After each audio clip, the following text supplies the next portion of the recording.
Hi and welcome to Detailing World. In this video we're going to be taking a look at how to service your snow foam lamps.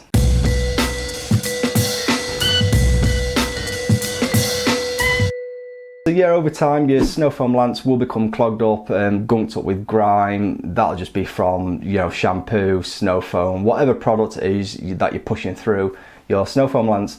So the first signs that you may need to look at cleaning the foam lamps is basically the foam sort of splutters out. It doesn't come out as great as it used to. Mine has just started doing that again over the last sort of month or so. Now assuming you've checked the water supply, your pressure washer's fine and everything's fine and as is as normal, then chances are it probably is the foam lamps itself needs cleaning up, particularly if it's something that you've had for maybe 2 or 3 years. So yeah, we'll get into how to take your snow foam lamps apart in a moment. First I'm just going to ask is if you could like this video and subscribe if you're not already subscribed. It does mean a lot to us and we hope these videos really do help you, and it helps us if you could subscribe as well. So yeah, we'll just dive into that now and just look at how you take your foam lamps apart. Right, so to begin with, obviously you've got the foam lamps. As you can see, this looks a bit ropey. I've had this probably 10 years and it's been serviced once in that time. It's due again, but we'll bring this back to life.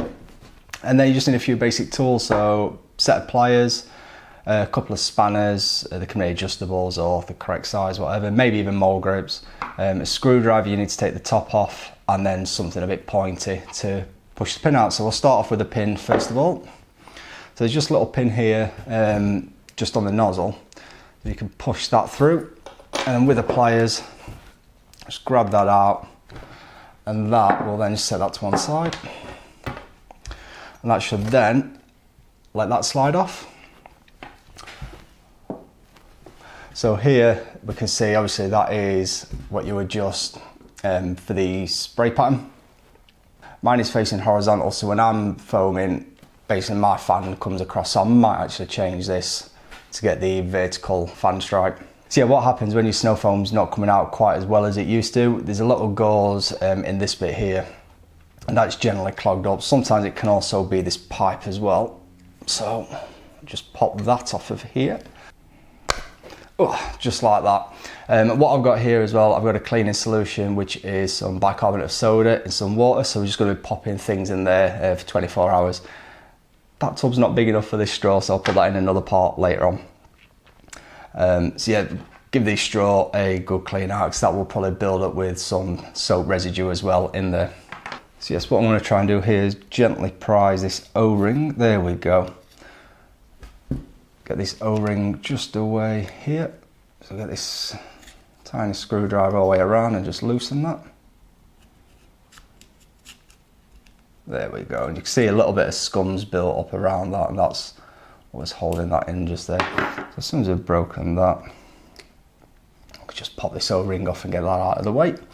Actually, before we go any further, we do need to take this bit off as well. So really you want, again, just a little sort of like poking tool, like so, or a tiny flathead screwdriver, and just prise this off. And again, you can just see there where I've been at this before. So just take your time and just try and wedge this between the metal and the plastic part of the body. That's better. So just like that, get the screwdriver around. Just try and, like I said, just work that loose, like so. I'll admit, I am a bit heavy-handed with things. So we've got that out, and again, that can just be tossed in there and we'll get that cleaned up. So we've took the O-ring off, and we could just work this off now as well, and we'll set this to one side, just make sure not to lose that or damage this in any way. So the next step is take this top nozzle off, and there's just a screw holding that in. You don't have to remove this, but I'm going to try and get this off anyway just to show you. It has rusted a bit, it is quite, as I say, it's quite old, so we'll see if we can get that off. That ain't coming off today, I'm just going to round that head, so I'll leave that, but you can take that off and you can clean inside of that as well. Right, so the next step is you just want to get your 2 adjustables, and there is a point here where you want to get the spanner on, and a point just on the end. Grab the 2 adjustables, let's get that back on there, nice and tight. I mean, you can use this in a clamp, and just turn this piece off here, so get it loose by hand. And in here is where the gauze that always clogs up will be. So keep working that. And again, there's an O-ring in here. Just put that to one side. So as you can see around here, it's quite, you know, a bit of scum on there. This is some old PTFE tape from when I've done it before, so we'll get that removed and cleaned off. And then yeah, the O-ring, gently, I say I'm quite heavy-handed, I say gently get this O-ring off, try not to damage that. And set that to one side as well. So we'll get that off in a moment, we'll just put that to one side. And then in here, you can just see there, that's the gauze. Now that is what usually clogs up. So to try and get that out, you can either try and tap it out or just go in through the hole here. And just try and push that out if you can. And there we go, just like so, he says. That's the gauze. Now some detailers, some resellers, they do resell these. I think they're only about £5 to be fair, but for 5 minutes work you could also just do it yourself. And there is a bit of, again, a bit of soap scum on there, so I'm just going to drop that in there and just leave that for like 24 hours now. So yeah, as I said, this is probably seeing better days. I probably will replace it, but all in all, there's nothing wrong with this. I have in the past taken all of this apart before, but there's nothing really else to clean. You can in there just clean away. In that hole, there's nothing. That's the pickup hole there, and same all the way through here. But as long as you can see through all the way, which let me see if I can try and remove this, give me 1 second.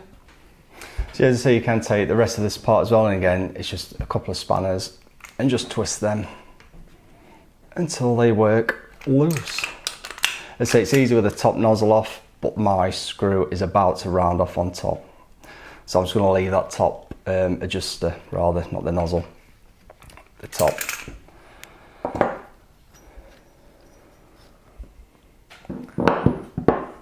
So yeah, you can see just in there, there's a small hole in there as well.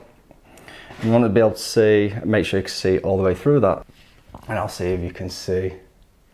But yeah, you can usually see all the way through, and I can just see the light on the other side.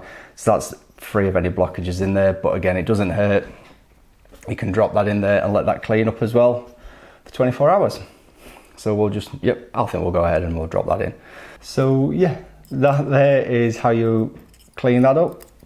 As I said, I'm just going to drop that in. I think we'll leave that in there as well. And any other parts you think you want cleaning up, so you can remove all of this. I'm not going to. That's just again where it connects onto the pressure washer, and that again is rather clean in there. And if you're just unsure, I mean, again, you can see all the way through. There we go. So yeah, as long as there's no blockages in there, that's good. I might just again soak it up and get this cleaned out here. It's a bit grimy again. I'm just going to drop everything in caustic soda today. Might not be a good idea for plastics, but we'll soon find out. So yeah, that's everything in there. Obviously putting this back together, it's just a case of doing it all in reverse. Just be careful with the O-rings and seal up the threads with some PTFE tape when you put this back together. So yeah, there we go. It's rather simple really. It's like a 5-minute job, if that. That is the first time I've took mine apart, probably since I last did it 5 years ago. So you should probably tell I'm trying to remember from memory what to do, but it's literally remove a pin, prise off the spade, the fan adjuster at the front, and then a couple of spanners to get the gauze out. So it's not too difficult of a job. Like I said, just take your time when you do that and try not to damage anything. For future maintenance of that, what you really want to be doing is, after each snow foam, you want to rinse the foam lance itself out through with some clear water. Now the best way to do that is literally just dunk in the hose, just put it in your rinse bucket if you're using the 2-bucket method. Normally you've foamed it before you've washed it, so that rinse bucket should be pure clean water, and just let it run for a few seconds, just let that clean out, and don't store the lance in a bottle of snow foam solution, which admittedly that is what I'm guilty of, and that's probably what clogs mine up. So yeah, there we go, that's how you repair your snow foam lance.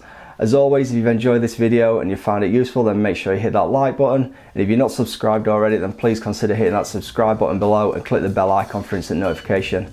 And yeah, that's it. Until the next video, happy detailing.